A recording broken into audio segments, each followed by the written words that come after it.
Welcome to my step-by-step tutorial on how to make the Forest Park Friends. First, you're going to cut your fabric pieces. You need one piece 8 by 14 and two pieces 7 by 8 inches. Sew the two 7 by 8 inch pieces back together again along the 7-inch side using a 3/8 inch seam, and make the center 2 inches basting stitches, and make sure you back stitch at the beginning and end of those two. Press the seam open. Find the center side to side of the back of the pattern. Fold the pieced back in half to find the center. Okay, so now we've sewn the two pieces back together again, and we left the basting stitches in the center 2 inches, so that's ready to go.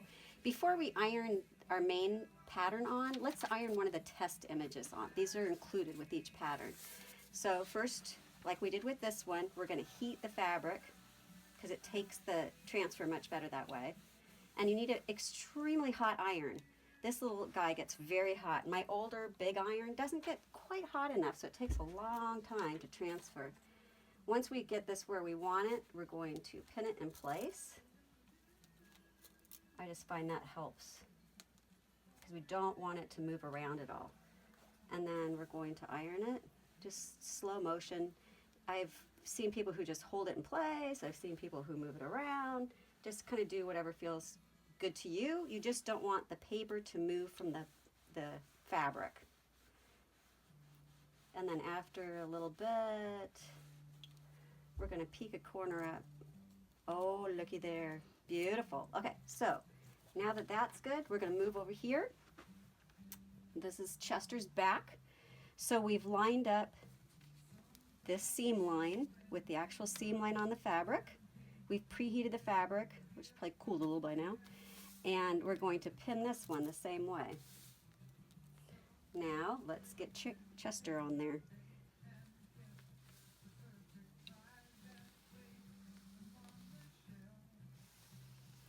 And the other thing I did, which I didn't just mention, but I showed you a picture. You want to find the center of the pattern and the center of the fabric and line it up. And that way, the 2 inches of basting stitches are right in the center of the pattern.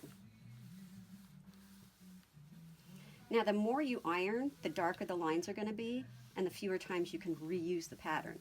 If you want to reuse it several times, you're going to keep your pattern kind of light. But I don't like to have to hunt around for my pattern. I want to see it. So now I'm going to peel this up and just take a peek. See how it looks? Oh, looky there. That looks really good. So now I'm going to carefully continue to make sure I just got everything on there. Or if anything looks, it's a little light here, so I'm just going to go back over that area a little bit more. Now these lines will fade with sunlight or just by age. So don't iron it until you're ready to actually stitch it, would be my recommendation. I think his ears need just a tad more. Okay, now let's see how this side looks. Oop, that side needs quite a bit. So even though it takes a minute, it's a lot faster than tracing it, but tracing still works, so whichever way you'd like to go. Okay, let's see Chester. Ready? Woo!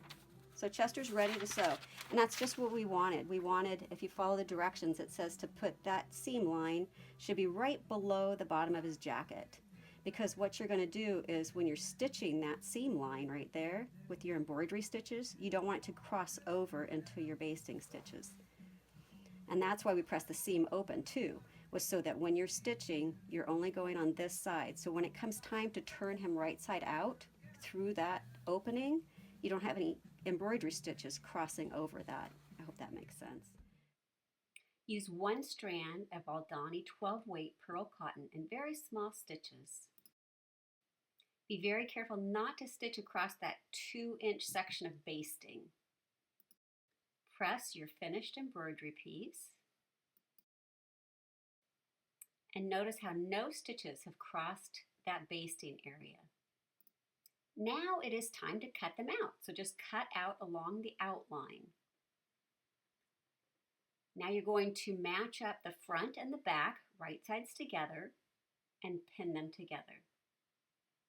You're going to have a very short stitch length on your sewing machine and sew around the entire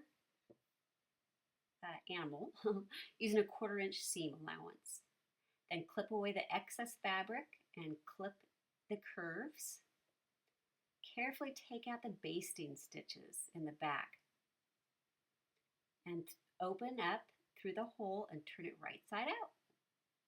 Now finger press all the way around.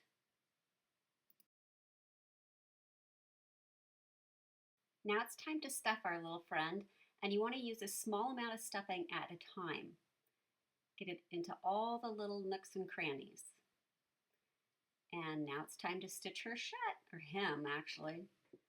We want to use the ladder stitch in very small stitches. This is a great way to do a blind seam. It's hard to do this with one hand, but I wanted to show you how it just goes together really nicely.